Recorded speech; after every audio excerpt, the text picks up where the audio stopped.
What's going on, guys, and welcome back to our Surviving Java series. And I do remember, I did not switch over to shaders in order to check this place out in the end of last episode, which I tend to enjoy doing when it comes to builds like these, because a lot of time and effort's been put into cosmetics of it, and with the lighting as well. I'm interested to see what it looks like when it starts getting dark, because I've not actually checked out whilst it's been dark in shaders. And we've got all of the lanterns running around the edges of our lake, so I'll be interested to see what it looks like. And we've got the sun just going down behind us now, like a bit of an epic little screenshot there. So you know what, yeah, let's do that. I don't even know what I'm going to use that screenshot for, but it looks epic, so let's keep it. And let's get out of this view and let's just actually have a look to see what it looks like with the sun going down. So today's episode, what I'm thinking of doing is some work on the cosmetics over in our industrial area. I've spent a lot of time in between episodes in getting resources together. I've got all of the copper, which took the majority of the time to try get, as well as I'm not too sure if I showed you in the last episode or not, but I added like 17 masons and 17 cartographers to our villager setup, just in order to get enough bricks in order to build the build that I've designed to go around the chorus farm, because it's going to have to be a pretty big building, because the chorus farm itself needs a lot of room. And really, we wait for night time. It does look epic, but the noise of the rain is going to drive me insane for me to appreciate it for all that long. But let's have a little fly around just to see what it looks like at night time. Actually, we can just go to the dock and have a little walk around. Like, this looks really nice. I love the lanterns sort of going along the actual bank. I may add some lighting underneath the water, but I'm not too sure how to implement that in a good way. Oh wow. Yeah, I do like it. I do still need to add some more details to the pathway and the outer edges. As we come up here, we've got the second tree. The glowberries work really well with shaders. It's just like another little touch of a natural light source to prevent spawning on the branches. Yeah, I do like it. Let's have a little fly. Yeah, that does look really cool. Without the torch spam, like we've got some on that hill there, but the majority of it's gone, so it does look really nice. But yeah, so I spent a lot of time getting the copper and bricks together. I do believe I need to sort out some andesite, which I can just snap from the quad witch hut area. Let's get rid of this rain, otherwise it's going to drive me in freaking insane. Just the noise alone, I'm not a fan of the noise of it, which is weird because in real life I absolutely love the rain. Yeah, so we've got all of the copper set aside, and how much andesite have we got? Is that andesite? No, it's not. Where's our andesite? Where is our andesite? Oh, there, I'm blind. So we've got a shulker in a bit, but I think we need like 3 shulkers worth of andesite. We may take some granite as well, just to add a little bit more texture and variety to it. But we'll hit up the quad witch hut area in order to get some more materials for that. We will need to actually head over into the Nether in order to go get the bricks. So what I'll do is head over to sides, because we are still yet to get the Nether portal anywhere near our tree. Well, black's white for me. This area is looking really nice, especially with shaders on. Like, this is probably the most expensive build that I've seen yet on the server, and that's because it's just using insane amounts of diamond ore. But you know what? The fact that like diamonds are not exactly useful at this stage of the game, it's so being used for the decoration is pretty much what they're good for. Especially the deep slate diamond ore, they do look really nice. There we go. We are facing the right way. I love how the Nether looks in shaders, especially with the glass panels, because you get like the reflective surface. Just looks really shiny, which is something that I do like about it, especially with the fire and the moody lighting. But yeah, let's head over to our desert village area. Have something to eat. I always tend to get a really bad lag spike whenever loading on this area. Can we get up? Wow, my frames do not really like it here, but I think it's just from the sheer amount of sugarcane. Oh, there's the lag spike. Yeah, I think it's just a sheer amount of sugarcane because it adds like the wavy texture to it. What we'll do is we'll get out of shaders for a second. Okay, so over here at the villager area, and this, oh, now if we can get up here, this is where I've added the 17 cartographers and 17 more masons. So the cartographers are for getting our emeralds. We're using the glass panes that we're making from the glass trades from our librarians down here. Excuse me. All the ones with the trapdoors open are ones that sell glass. So I do usually come down here, get a bunch of glass, change it into glass panes, and then I'll go up and I will trade with cartographers in order to get emeralds. Use the emeralds for trading with our masons to get bricks. And I did get 4 shulkers worth of bricks, which should be looking for. Yes, I am looking for my bloody bricks. Check the basement of the B area next door. You know, the only one who I could think would do this is Clowd, so he will be sure to be gotten back, provided that if they're just here, then great. I don't believe it. They're not here. Check the furniture house. 3787. Okay, let's just 8743. 8743 is what we're looking for. 8743.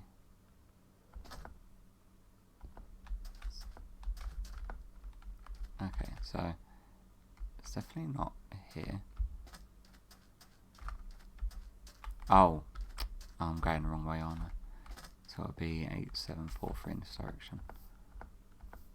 43 and 87 should be this house. 6488 6488 6488 6488 64, and then 88 should be that house over there. They're back where you left them, inside the village area. Bricks. Dig 1 block down. Oh my god. I'm gonna kill him. I am. This is not what I wanted to be doing right now, but I will definitely be getting him back. Likely by the end of this episode, because are they gonna be under this? Or is it under this? Okay. Under there apparently. Yeah, so we've got 4 shulkers of please rate Cloud's hunting game 1 to 5 stars. Oh, don't worry. We're going to give you 5 stars, but you're going to get 5 stars back, but probably in a more deathly sense, because any traps I'm going to set, they're not going to be fun hunting games. They're going to be just straight up a fun way to die for him. Okay, that's just a bunch of crossbows that I've got enchanted. So, yeah, we've got the 4 shulkers of bricks, and we can now actually head back over, grab the copper. I do actually need to get some glass for the I want to say area. I forgot the words for it though. For the exterior cosmetic side of doing the factory building. My god, my brain's so not working today. So yeah, I'm going to go sort out the glass, get the rest of the resources all together, and then once we head over there, I'll bring you back. Alright then guys, so we're over here now at the industrial area, and the building that I've got designed ready to build for this is pretty big.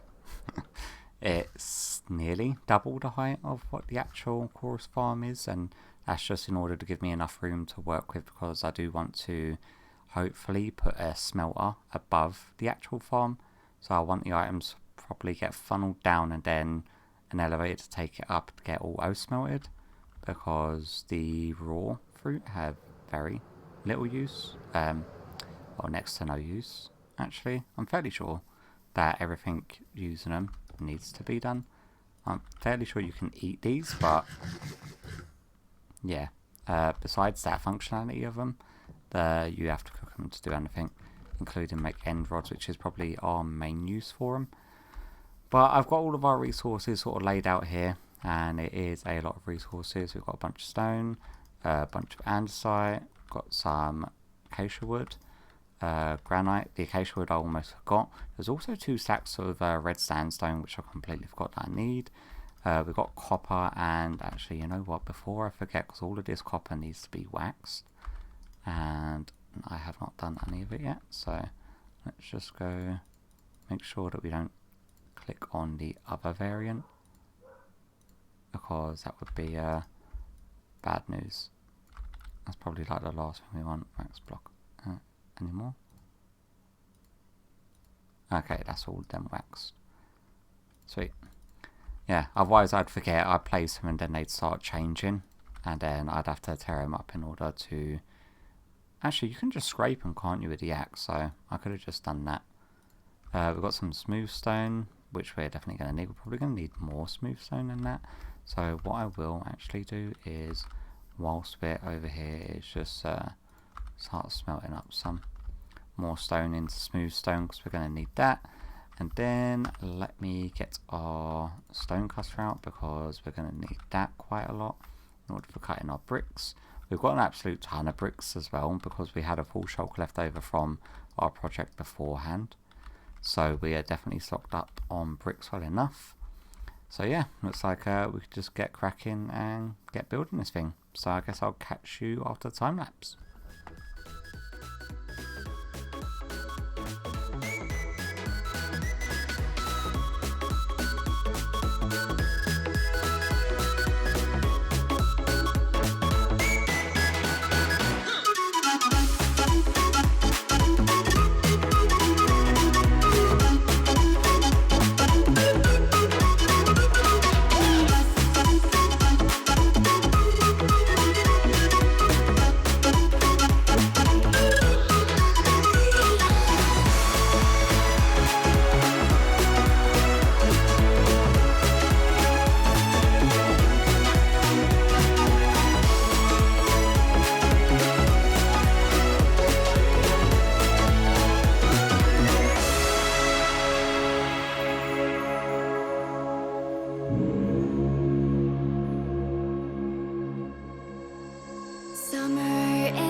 The whole world at our feet, watching seasons change. Our roads were lined with adventure, mountains in the way couldn't keep us from the sea.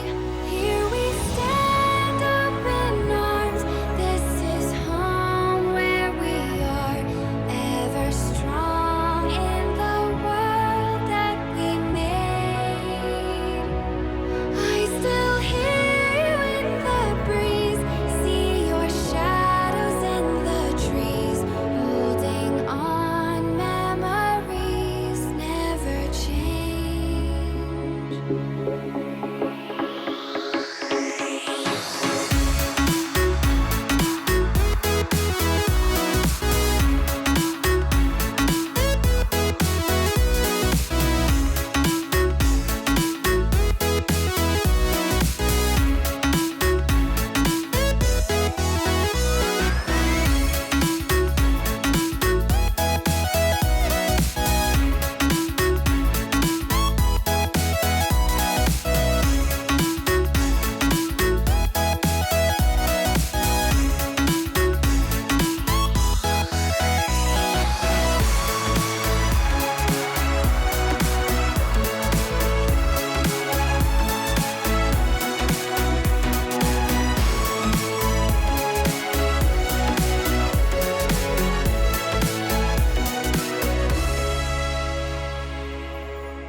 Oh my god, guys, that took a lot longer than I ever expected it was going to do.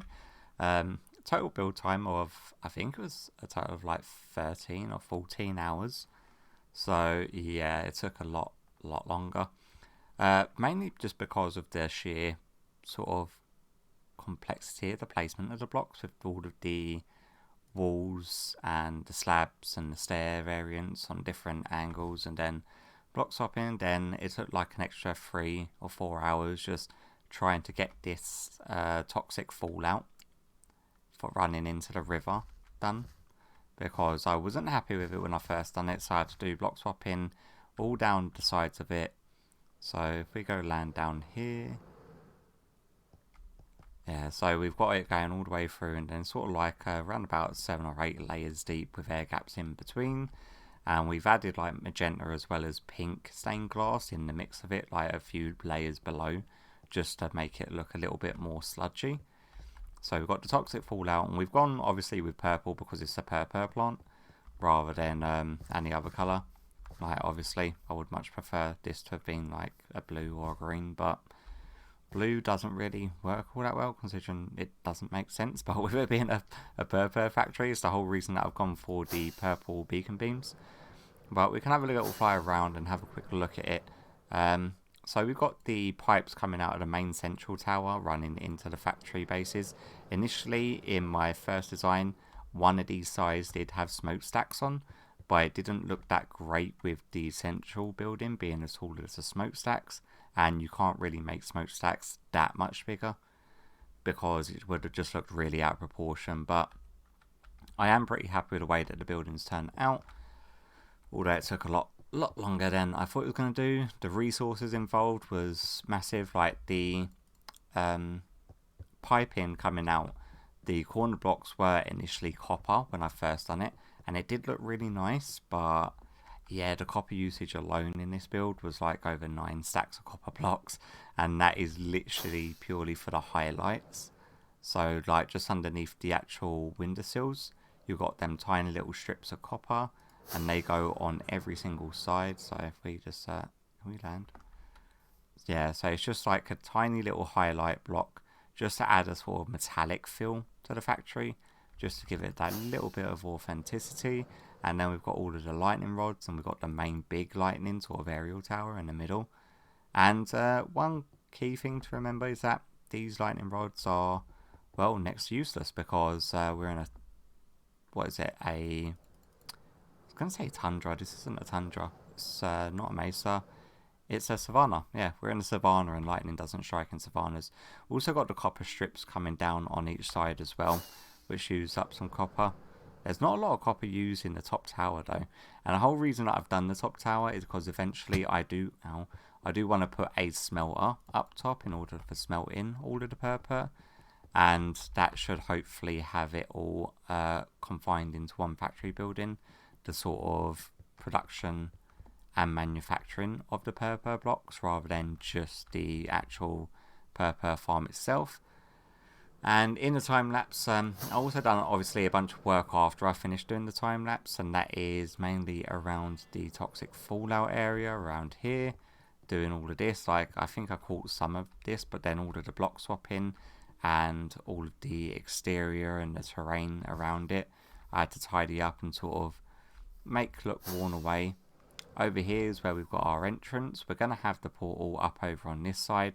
I've already dug a tunnel in the nether ready for that portal, because I'm getting a little bit tired of flying all the way back from over in the Witch Hut area. Also tore up all of the ground in here, replaced it with half slabs. We've also got sea lantern lighting up on the actual platforms, because when I put the building over it, I didn't foresee the fact that it was going to make everything underneath really, really dark. So yeah, even with the sort of skylight access, it was really, really dark, and I was getting mobs spawning on all the platforms. So I put in some sea lanterns. It's the closest thing to that would match the sort of industrial feel, and it does work fairly well with it, and I'm quite happy with it. Also done some sea lanterns at the very top, just there, in order to make that area a little bit brighter, because that was like jet black up there. Mainly because I accidentally used tinted glass instead of dark or black stained glass for the top window, because they're full blocks, so you could definitely tell the difference that they're tinted with grey glass. But yeah, when I was placing it, I didn't really clock it. With glass panes, obviously, you can't get glass panes in tinted glass, so yeah. We have also, I went and got a bunch more smooth stone when I was doing the tiling of the floor in here. Copper, not a great deal left anymore. We tore through a lot of our bricks. I had to go get some more andesite. We tore through a lot of our glass, so I may have to get some more glass. And yeah, there's just a lot of resources got poured into this build. And obviously inside doesn't look nearly as good as the outside because it wasn't designed for the inside. We've got the main farm on the inside, so I think that's the key point. I'm keeping trying to sleep because I don't know if it's getting near night time or if the weather's just taking a little bit of a turn. But yeah, that is this farm pretty much done and dusted now, and I've not actually gone to check to see how much how much the bees have produced whilst I've been over here, because yeah, I've been fully focused on just trying to get this build done. Okay, now it is definitely getting to night time, so before we go in there, let's quickly sleep the night away. Thank you. So hopefully this thing has actually produced somewhat. Like I said, not being in here, I did not expect it to be full because, well, quite frankly, it is still just a bee farm. And unless you have an obscene amount of them, that's unlikely to be full. Right side was honey bottles, wasn't it? So if we, yeah, okay. Let me just put all of this stuff away. Yeah, so roughly how much, oh, excuse me. It's not bad, actually. It's like, obviously we've been here for well over 13 hours working, but whether this area has been completely loaded the entire time, I do not know, because on the far side of the factory, obviously I don't think this area is covered by it. But you know what we are going to do is just see how many honey bottles we get. So I'm going to craft all these up and we'll see where we stand. Alright, so the total honey block count is 9, 10, 11, 12, 13, nearly 14 stacks of honey blocks to add to the rest of ours up here, which is all happy days. But what we are going to have to do is put them all in here for a second while we go restock the glass bottles, because yeah, there was no way that all of these was going to fit into my inventory. So we can go like recycle these and put these all back into the system just so that they're ready to continue. But on the bright side is that we should actually have enough honey blocks in order to work on the next enclosure, which is going to be the bee enclosure. And I've got a plan for that. We are going to obviously need a bunch of the honeycomb blocks, like a obscene amount of honey blocks or honeycomb blocks, and we can go and craft them all up now. Wow, that's extremely fortunate that I just about had enough room in order to do that. So let's hop over onto this side and go check out like these. Yeah, so we're definitely going to have a good few of these. So let me break all of this and craft these up, and we'll see where we stand on honeycomb blocks. Okay, so our total standing on honeycomb blocks is 9, 10, 11, 12, 13, 14 and a bit plus 27. So that would be 30, 41 and a bit stacks. If my is it 41? Like 36, 37, 38, 39. Yeah, about 41 and a bit. So my maths is correct on that. And then we've got all of these. So we've got over 2 shulkers worth of honeycomb blocks, which is definitely a good start. I don't know whether or not it's going to be enough or not, but I'm sure that we'll find out. I am going to have to get another chest in here though. And yeah, but as for today's episode, I'm fairly sure we are going to be pushing it on time. I know that I said we was going to go get Clowd back for messing with us with our hiding of our bricks earlier, and I'm fairly sure I'm going to put that on the docket for the first thing to do in the beginning of the next episode. I do actually have to get a couple more little bits and pieces of resources in order to put together the sort of trap that I've got in store for him. That's going to be extremely frustrating for him. But yeah, hopefully you've enjoyed today's episode, and hopefully let me get out of this area because this is like maintenance area. So hopefully you've enjoyed today's episode, and hopefully I'll catch you all in the next one. Bye bye.